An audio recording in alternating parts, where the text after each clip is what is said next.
Well, hello and welcome everybody. My name is Rachel Foe. This is a Good Girl's Guide to Podcast, and it's been a hot minute. Not really since the podcast has gone up. It actually has been a little bit since I was on vacation. Thank you so much to all of you lovely supporters making that happen. But we're back, and I'm going to explain what I mean in here in just a second. So if you are new, which there has been some new growth. I used to say that in previous episodes, and I'm like, but you're probably not new here. You probably wouldn't just find some obscure, random Midwestern woman with that not regular, but that cliche 2.5, it's actually 3, kids in a working heterosexual household. But we've had some growth, which is really exciting, a lot of fun. So if you are new, hi. I'm sure there hopefully was a previous episode where you kind of got to know me a little bit in my backstory. I do reiterate those from time to time. But if you're here, hi.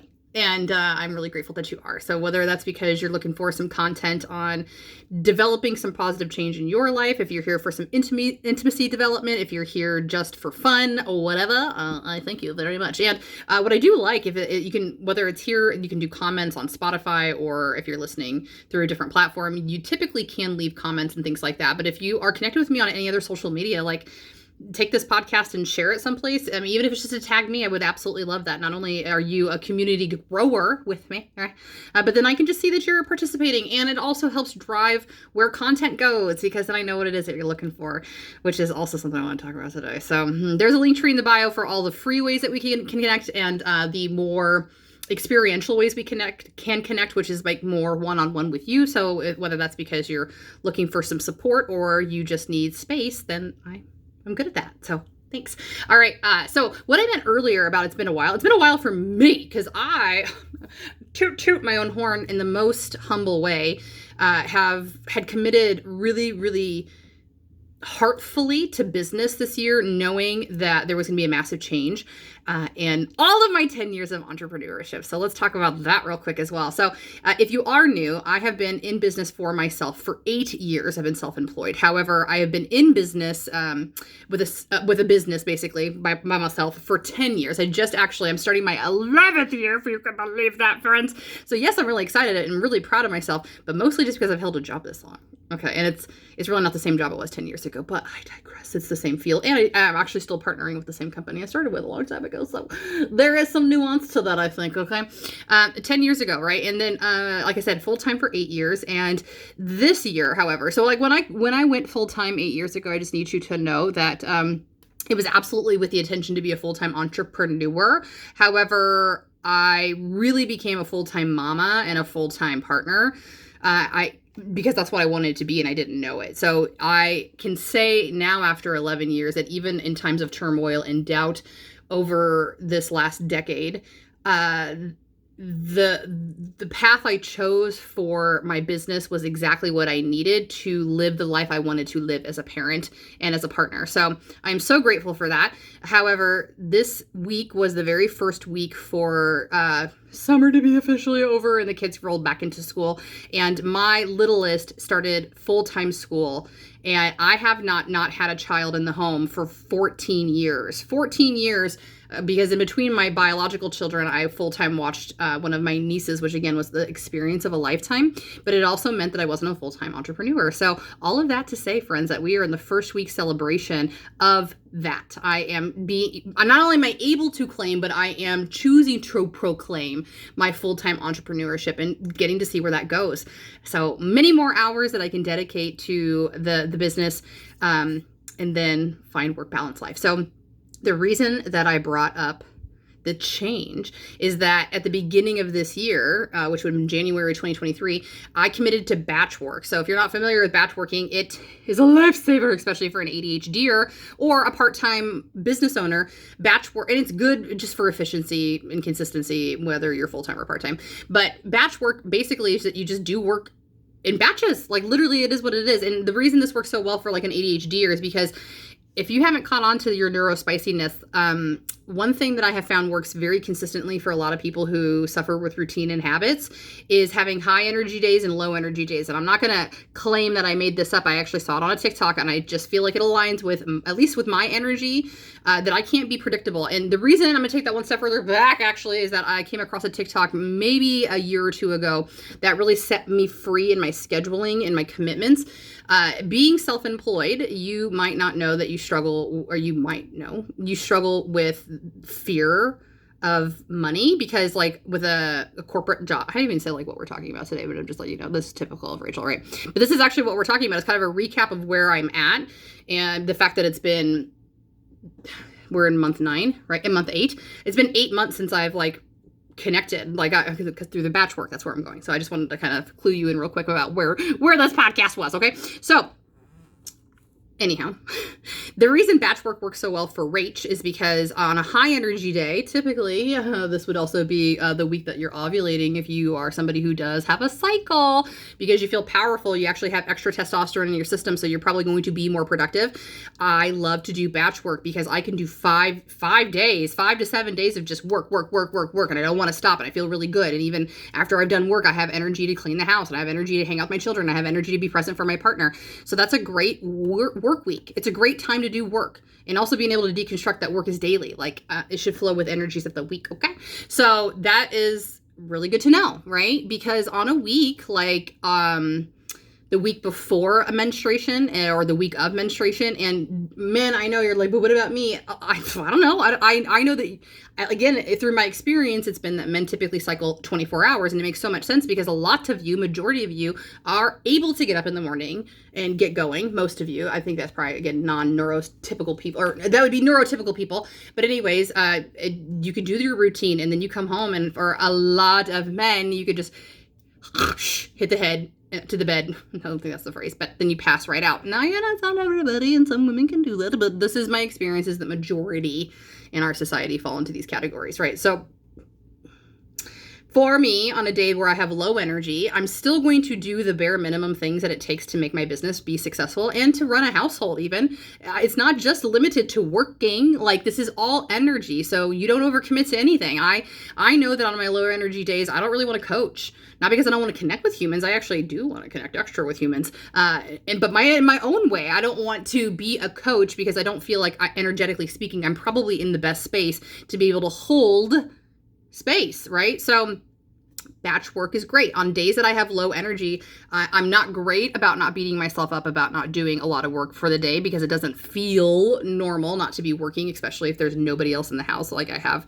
my office to myself kind of thing.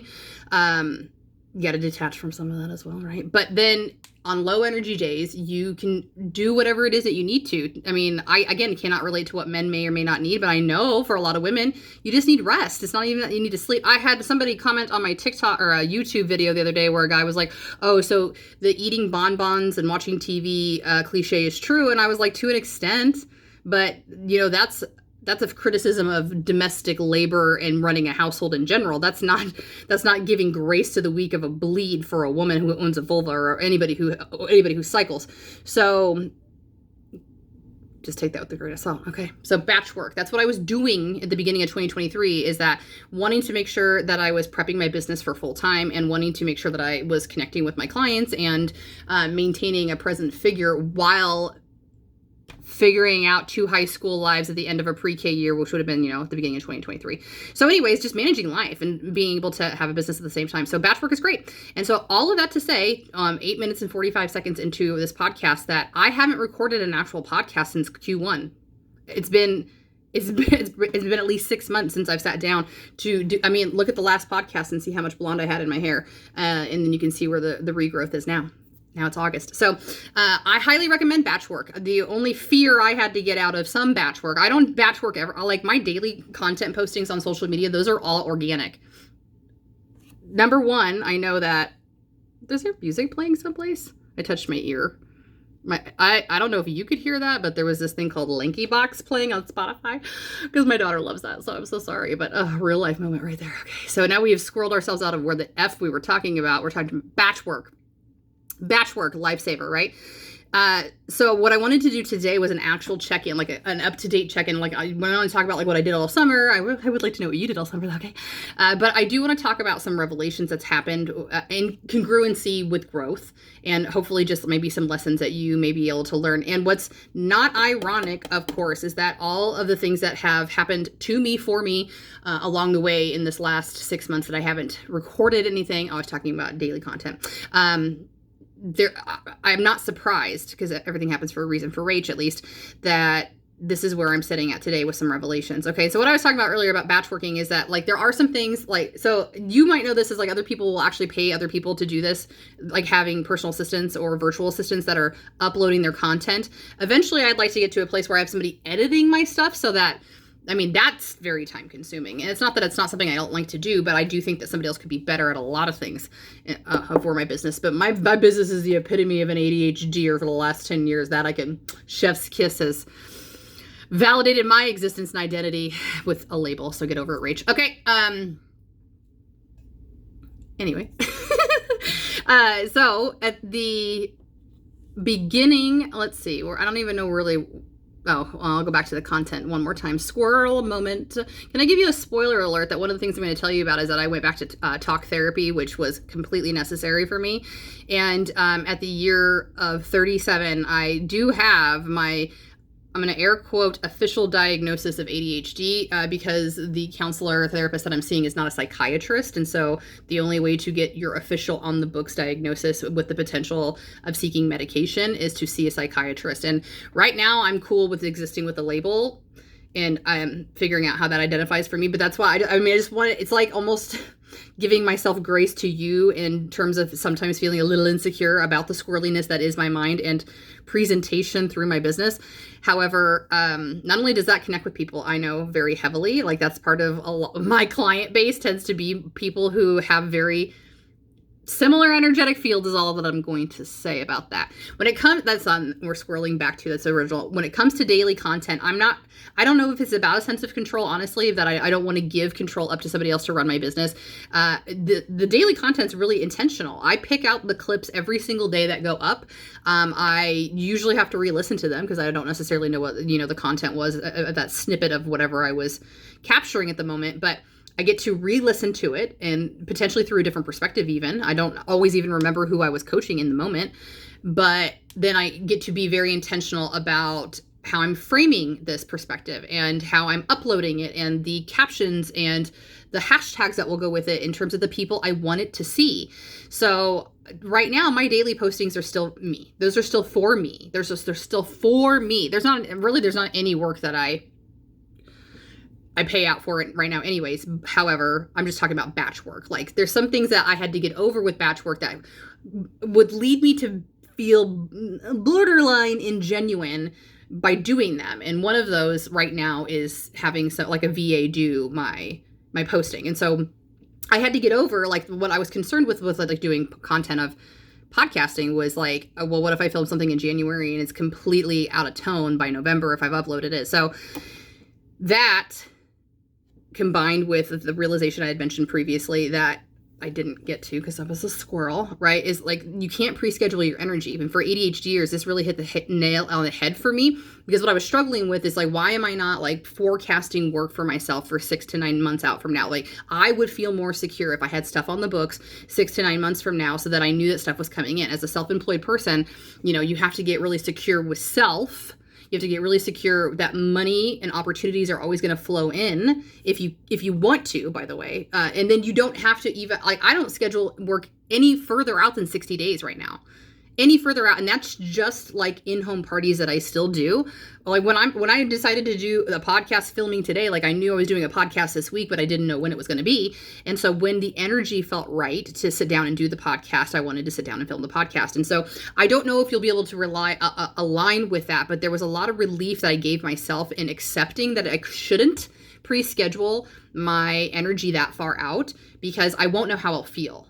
It's not even necessarily about what's going on in my life. Like, you can absolutely look around and see, like, potentially if you got a vacation or whatever. But my kids' stuff, their school stuff, their assemblies, their presentations, I'm not going to know about those 6 to 9 months if I'm lucky in advance, especially when sports season starts rolling around, right? So for me, at least where my priorities lie in my life, and I want them to, in terms of business not being number one, which business used to be very high on my list because of the validation needs I had about success and my dad loving me and all those other things, that used to be very high. And so a lot of sacrifice would come at the expense of me putting my business there. missing things for my children. And at times that was necessary in my business, but I really only justify that in the beginning when I committed to being gung-ho and getting out and doing those. And then it seeped into so many years where it was normal for me to start to miss things from time to time, that's where we're reeling that back in and we're really adjusting ourselves and understanding what are you going to give to make that a priority. And for me, for very many years now, the business has fluctuated on where the priority lies. And so batch contenting, podcast worked really, really well. There's a lot of things that I ended up batching out. Like I'll film videos a month in advance. And so that way they're ready to go and they're uploaded. So I don't have to film them every single day. You could see the convenience of having your hair and makeup. And I mean, if you identify with those types of things to present in your business, especially for vulva owners, because it typically is actually necessary to reach a response if you're not looking a certain manner and you want to exist as you are. To actually get onto FYPs and for the algorithm to spit you out, you might have to resemble a certain look. I'm just saying, like if I rolled out here with my non-tattooed eyebrows on and I didn't have this little chiseled little look and this little curl going on right meow, okay, and this cute little polka dot top, the FYP might just slip me under the rug because I wouldn't be appealing to the masses, which is unfortunate, but I'm not concerned about that in terms of a look. I know what I got to do to bypass that so that you can start to hear the things coming out my mouth. Okay. And maybe eventually I can rock a messy bun and no bra and get on and do a live and it'll still be as impactful, but we're not there yet. Okay. So, the things that I don't even like know what are some of the biggest, I think just going to therapy. Well, actually, okay, let's back this up, right? So going into this summer, it was really important to have a super strong head on my shoulders around business because you've been here before for a while. You probably have heard that like most businesses will go through seasons of productivity and busyness. And for the line of work that I'm in with the sales side of my job that I'm, phasing out of the best that I can as I continue in my service work, that line of work typically is slower in the summer and slower, ironically, in the winter months. And so it's spring and fall where I would usually be the busiest with that business.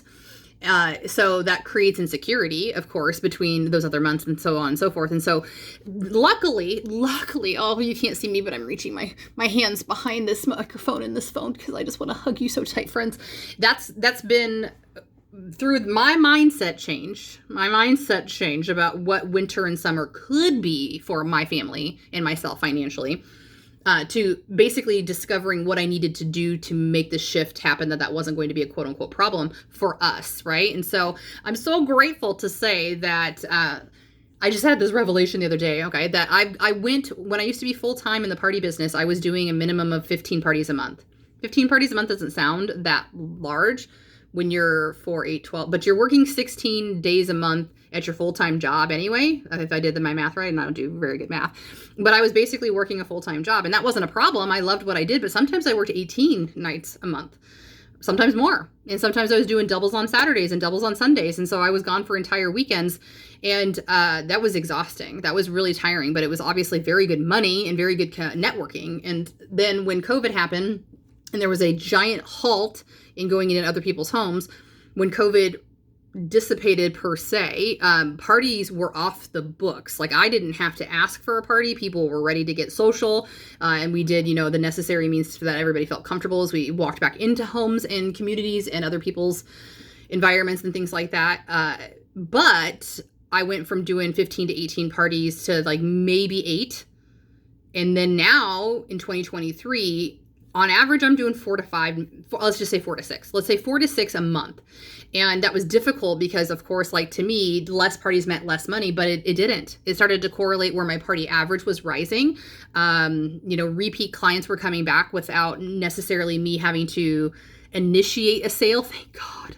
It was just when you needed something. And I'd gotten to a place where I'd created such a great relationship with my client base that I had enough people in the funnel that when they were ready for refills, that was basically supplementing me needing to go out to find a new person to offer to sell to or whatever. Thank God.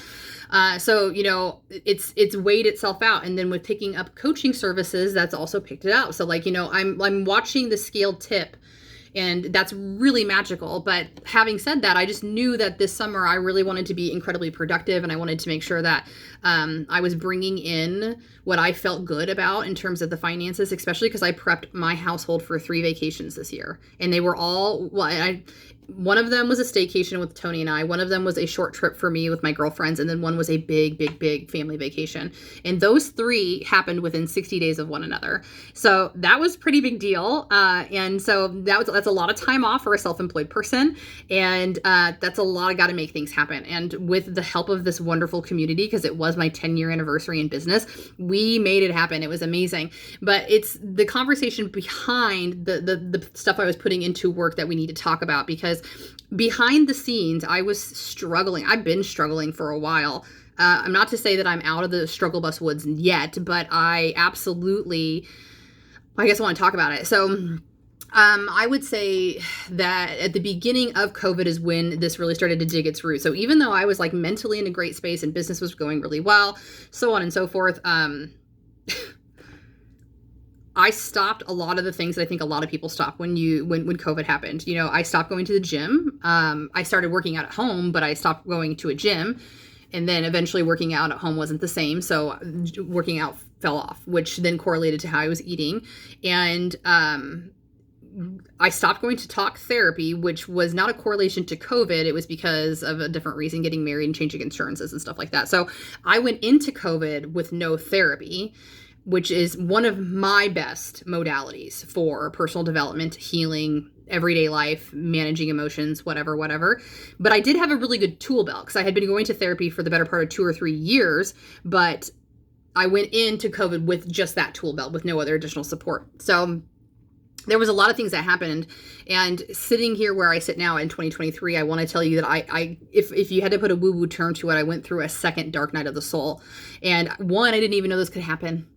Didn't even know that could happen. Like, first of all, when you don't even know anything about personal development, you don't even know, what you don't know. And when I discovered self-awareness, and I discovered how to implement change, and I discovered anything and everything you can imagine, to overhaul your life, because that's quite literally how I describe it, and how people from the outside would agree. Like, there was a major life shift that happened for me. And that's when the empowerment class was born, of course. However, squirreled myself out, and welcome to it, Rachel, and welcome back to it. It's totally you. It's what you do, right? So being in personal development awareness, I had just had this conversation with somebody earlier today. With all the love in the universe, there's some podcast episodes. I don't listen to them back. And with all due respect, it's just because I don't have the time. Like, if somebody's like, I really like that episode that you put out, I'll be like, great, what did you like so much about it? Just so I can kind of join in a conversation with them. I used to watch everything back. That was an insecurity, really. I just don't have the time to do it. I'm just pumping out content as fast as I can here for you folks, so I can get back to spending time with my loved ones. Okay, so once I had good footing, once I had positive change, once I had good momentum around all of the things, then I naively started to think that I was now impermeable to bad things. Now, that was subconscious. What I was acting out in the reality was, it wasn't necessarily, I didn't think that bad things weren't going to happen. I didn't think they were going to happen to me. I understood they could happen to other people that were co-creating space with me, but it's hard to say, embarrassing to admit, because it almost feels, it was ignorance, but it was definitely ego, and it was pride. But the intention behind all that wasn't those. It was a positive, response. Like, I want to tackle the world. I want to do the things. And so it's a very complex emotion to try to describe, but it was naive. And so when things started to get tough again after COVID, first of all, I think most of us probably just chalked it up to that. And I definitely think that my spiritual endurance was worn down by the environmental circumstances. I depleted any and all tools that I had, but I had no spiritual endurance left to carry me through to basically jumpstart the next leg of a journey, I guess you would say. So I definitely started to recognize that I was feeling a certain way, and I was seeking resources. I was absolutely trying to get back into therapy, and that ended up being probably a 1.5 year journey to figuring out a resource that was going to work. And I just started again this year, and it was probably at the very beginning of the summer, I think, was when I had one of my very first sessions. I already feel like, the minute I got a session booked, I breathed a sigh of relief, and I immediately felt better. I just knew without a doubt, because of how powerful talk therapy had been for me in the first leg of everything I was going through, that without a doubt that this was going to be something I had been needing in my life again. It just, basically, to me, it felt like breathing. It felt like the way you feel when you go to the gym. And I couldn't even really describe that, to be honest. And so at my first session, that was it, like this is what it felt. Like, I will make light of this, but within like the first 15 minutes, there was a diagnosis. Like, she's like, can we take a test together? Can we do an assessment? And I want to tell you two funny things. I think maybe only one that I can remember. So I do highly recommend that if you're I've always been transparent that everything that I thought about myself was, through self-diagnosis, but it was also validated by my partner, like very lovingly, like, oh yeah, absolutely. I think you have some tendencies when it comes to ADHD or ADD, and so there's always been awareness. I'm smart, but I don't have a lot of common sense. I'm smart, but I'm pretty flighty, and I can run a business, but it's choppy, and I don't spell check, and many other things. So anyhow, one of the questions that my counselor would have for me is, do you often forget where your car keys are or misplace things or blah blah blah blah? And I don't wish this was a joke because it's painfully funny. I had left my huge water jug, my emotional support water jug that I take with me everywhere. Thanks, Charlene, for buying it for me. I had left it in the waiting room. She literally said, we don't have to finish this assessment. And I was like, oh my God. So that would be my unofficial diagnosis of ADHD. And between that first session of talking to her about that and going to my next session, my life was easier immediately. And it's hard to explain because especially if you're somebody who's neurotypical, I don't know that you will get this or this will resonate with you. But one, I'm trying to stay away from labels because labels put you into a category and then they kind of make you feel a certain way. But saying a brain has ADD or has ADHD brain, like it's not a thing that you catch or you get what friends, but it quite literally just means your brain is programmed differently. And so it wasn't hearing her say, oh yes, I do think that you have ADHD. It was the validation of things that she said about me or that resonated to me. Like, your intention is never to be hurtful to people, but you forget things. Your intention is to be a very present person, but your mind is so distracted it can't be in this moment. Your intention is to help the world, but your chitty chat mouth just keeps moving. She didn't say that one, but she did lead me to understand part of why I talk so fast, and I very much enjoy creation through posting and podcasting and things like that, because it's a stim. Like, it should have made sense. I'm hyperverbal. I talk fast. I talk a lot. I don't like silence. I want to chitty chat all the time.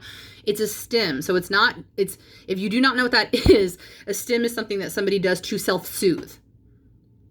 That's kind of unfortunate, right? It's kind of unfortunate that my self-soothing mechanism is to vocalize, because not everybody wants to hear you talk all the time. But I guess, make it into your job, get paid for it, and then it shouldn't be a problem. but it's a stim for me. So it was nice to be seen in the intentionality of my life is what it was. And so it wasn't night and day, but it was like night and later that night after I had that very first session. And actually kind of what I really want to talk about is this most recent session that I had, because I've been struggling. I mentioned, like, I've been struggling. And here's some things, like, I just need to give you some cliff notes, I guess, because there's no story linear path to getting to saying like A, B, and C points as I want to tell you. I'm a recovering people pleaser, and I can't even define that, because like once you say that, and you can choose to, again, label however you want to, but I don't want to say I'm a recovering people pleaser because it means that I slip up from time to time, which is what I do. But I'm going to label and code myself as a confident person who makes decisions based on what I need for myself first, safely. I know that's complex and it's wordy, but it's way better than being a people pleaser. So some things that you need to understand about people pleasing if this is you. You do it out of protection. You do it because it's not only easier for you to anticipate somebody else's needs, you were programmed to do it. You probably grew up in an unstable household, and it doesn't necessarily have to be an abusive household, but it could have been an inconsistent household that did not, teach you basically what love and safety look like. And so then you probably had to either create it for yourself amongst yourself, or you had to create it for other people in your household because it felt unsafe amongst those people. So you wanted to appease and soothe them so it would minimize the chance that your boat was then rocked as well. So then you, of course, internalize that is how you would then love somebody when you get older, basically. Okay, so that's where it starts, right? And when you get into being a chronic people pleaser as an adult, even if you recognize it, it's a hard habit to break, because the underlying problem becomes is that you probably don't even know how to recognize your own emotions, feelings, or needs. And so if you don't know how to do that, how are you even going to how are you going to cultivate enough for self around value and worth that you can get to a level where you can establish boundaries with the outside world, that you're not giving all your energy, time, and frequency away? So it's such a multi-layered onion, but that's why you do it, is because you think you'll be able to predict other people's needs, number one, and two, you don't have to address your own. You don't have to address your own, which is nice if you don't even know how to begin with, but once you become more conscious, more aware, you start doing more work, of course, you're going to understand that emotions are part of the game. You cannot bypass them. If anything, that's one of the largest things that's hindering you right now, is you haven't been feeling your damn emotions all your life. So once you become aware of needing to feel the emotion, it doesn't immediately make you good at feeling the emotion. You have to get good at learning how to recognize, first of all, what emotion are you feeling? And is that emotion the actual root of what you're feeling, or is it a masking of some reason? Like I like to tell my kids very frequently that when a father figure in your life especially tends to get a little angry with you about something or anything, we have to remember that anger is almost always a secondary emotion. It's covering up fear. And fear, especially from your masculine father figures in your life, is usually because I don't want you to get hurt. I don't want you to get lost. I don't want you to get broken. I don't want you to get any of those things. So my fear of your safety makes me angry at you for not thinking about how you could make me feel for not being safe. And that's what it really is, okay? So people pleasing. You first have to identify the actual feeling and emotion that you're having, but then I want to say, we're going to say emotion, because what we're going to move into feeling next, right? So you have to identify the actual emotion that you're feeling. And then the next block of that is, where are you feeling it in your body? Because most of you don't, especially me, because I think when you have your neurospicy brains, you are also hypersensitive to things. Like, I think that's part of why I put my walls up, because like I didn't want to physically be touched by people. It's too much. It's too much for me. And I didn't recognize it at the time. It was just easier for me to put my RBF on and like, don't touch me, don't be by me. You know what I mean? So, scroll myself out. What was I going to say? That's like number 3 for this time. Okay. Let me take a little drinky break and maybe it'll come back to me.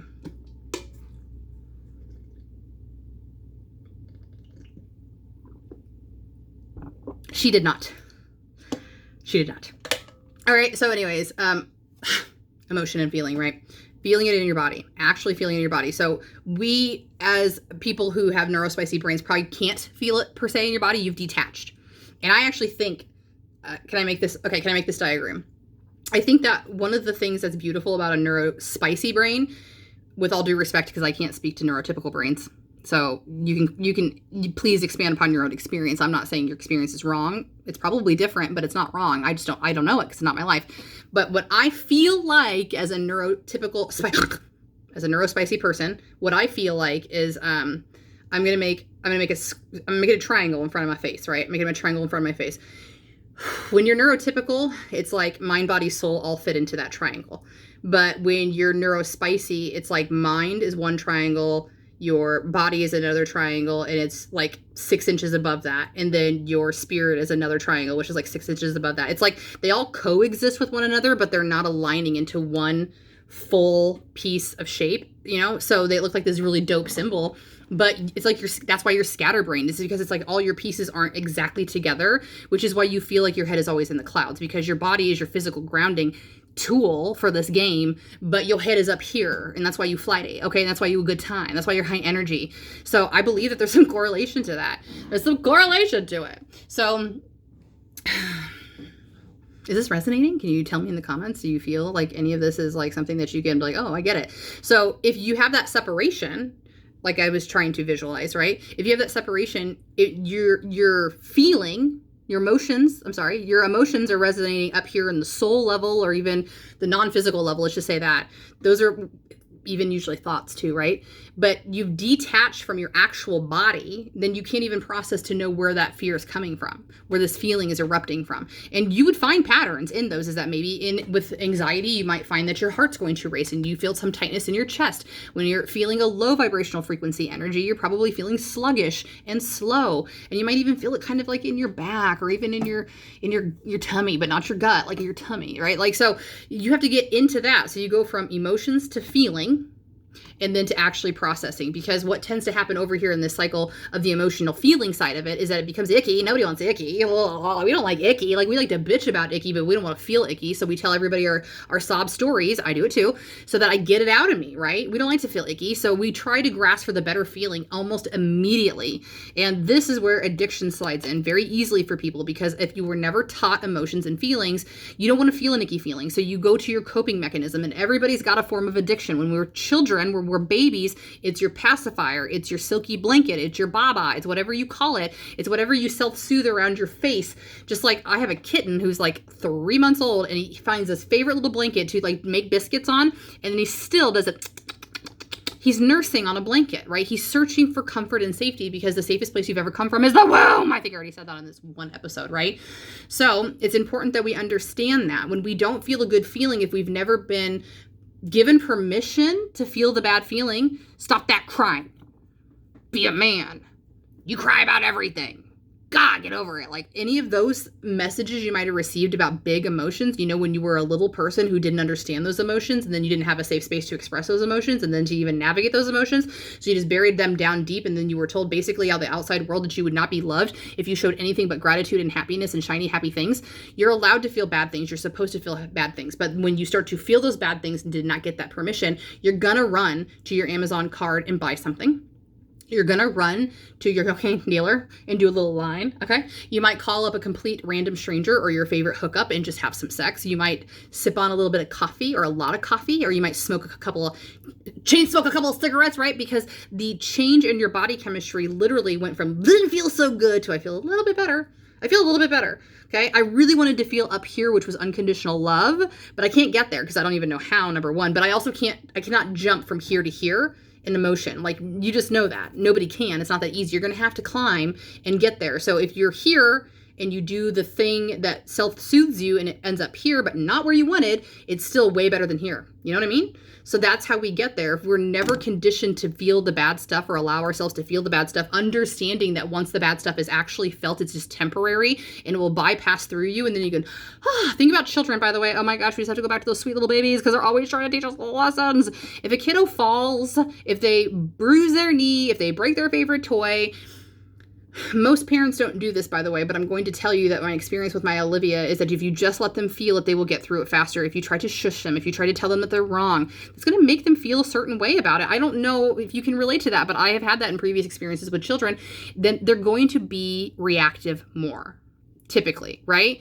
So if you allow it to just ride the wave, they're going to spit it out. But if you ask them to stop it, and you meet them with angry energy, or you meet them with just non-good energy, they're going to meet you back with non-good energy, because that's what kids do. Don't expect them to understand their emotions. You're shouting at a 3-year-old. You don't even understand your emotions. So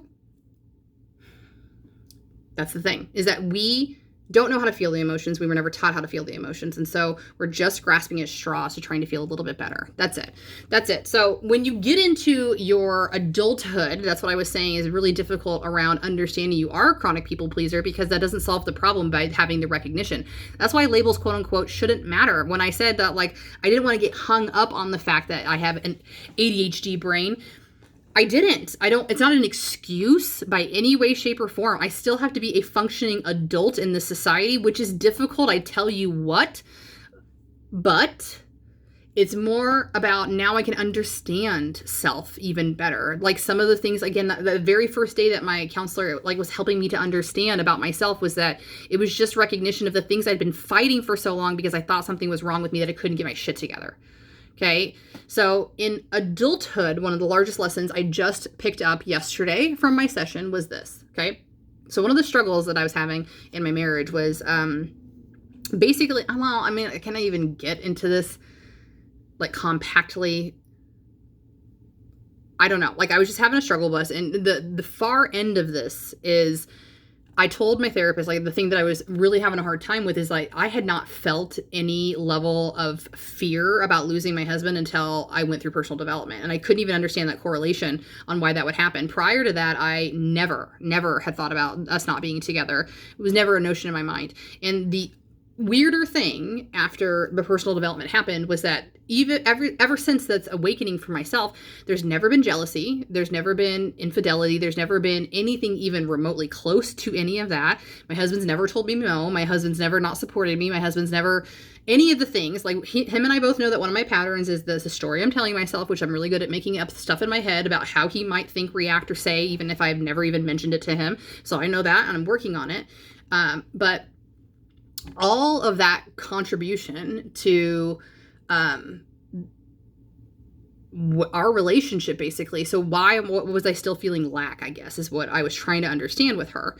And in that moment, I also realized, I'm like, something about needs and him being really good at, just being a great partner or whatever. And I said, I think it started for me that when we first started dating, short story, right? Like when we first started dating, it was only a couple months into it. And, we were like out for the very first time. And like, I think we went out of town for the very first time is what I meant to say. And he basically tells me that he knows exactly what it is that I want to do with my life. And I was like, what is it? And he proceeds to tell me. And it wasn't it was just a matter of fact way. It wasn't in like, I know you better than you know yourself. It's not that I'm a man trying to save you as a woman. It was, I can tell you want to do your business full time. You want to work for you and you want to have a family and, whatever. And I was just like, oh, put a ring on my finger right now. Like, I definitely knew that he was not only different and cut from a different cloth, but the subconscious little girl, especially in me, immediately enveloped that this person knows me so well that he could anticipate my needs. And the reason this was such an important development is that prior to this relationship with my husband and every other relationship I'd ever been in, I was the dominant one. I made every single decision. I handled the finances. I drove the car.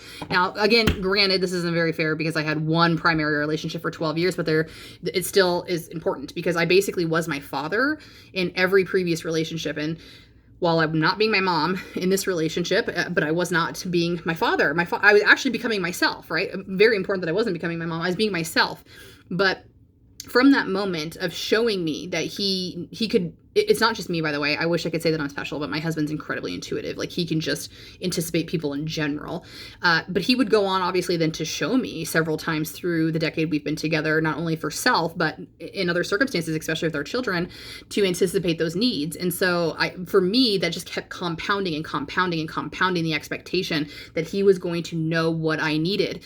And that's obviously not here. Okay, I'm just going to share this with you because, like, when we had this revelation, so my therapist basically says, okay, so you expect your partner to know exactly what it is that you need, when those needs change, and how to execute them without you telling him? And I was like, humbly, I was like, yeah, I think I am. And she says this, wow. And I was like, yeah, wow. And I look at her and she literally goes, wow, again. And then we kind of were both like, wow. Okay. So that is just like, it was like, it was what I needed. I understood this entire time that I was struggling in my marriage, that I was the only one struggling because I wasn't vocalizing what I was going through, but I didn't know how to articulate it. But mostly I was feeling guilty because I didn't know why I was feeling the way that I was feeling. So she very, very well helped me to understand, which I would have been able to identify for my clients, by the way, because I did say that, like, part of the advice that I give my clients is that I need to be able to have the hard conversations with my partner and not be afraid that he's going to leave me, because if he's leaving me, he's not my partner. I don't even think that's ever going to happen, but it's just a story that I tell myself. So I avoid the hard conversation because I don't want to lose what I have in exchange for something more, because that's what would come from it. If I'm pursuing a deeper rooted relationship and intimacy with my partner and they're not willing to give it to me and I end up getting it from somebody else, then that's still what I wanted, right? Like, that's what I'm saying. Like, this is why I'm like, but I don't want to break up, I don't want to divorce. That's not what's happening, but that's the story that I run with in my head. So, okay, so when we beat back that up to where I was, right? this revelation that we had was, so that's what had happened, is that my previous relationships, I relied solely on myself. I was in such a hard protection mode based on being my father, based on seeing what had happened in their relationship and my dad leaving my mom and blah, blah, blah, blah, blah, blah, that I created, and not just, by the way, towards the end of their marriage, that whole conversation I had about earlier about setting up a safe example environment for yourself, that was my programming. So I did that so well for myself as a child that I continued it through my teen years and then even into my intimate relationships, because you can't fuck with me if I am all that I need.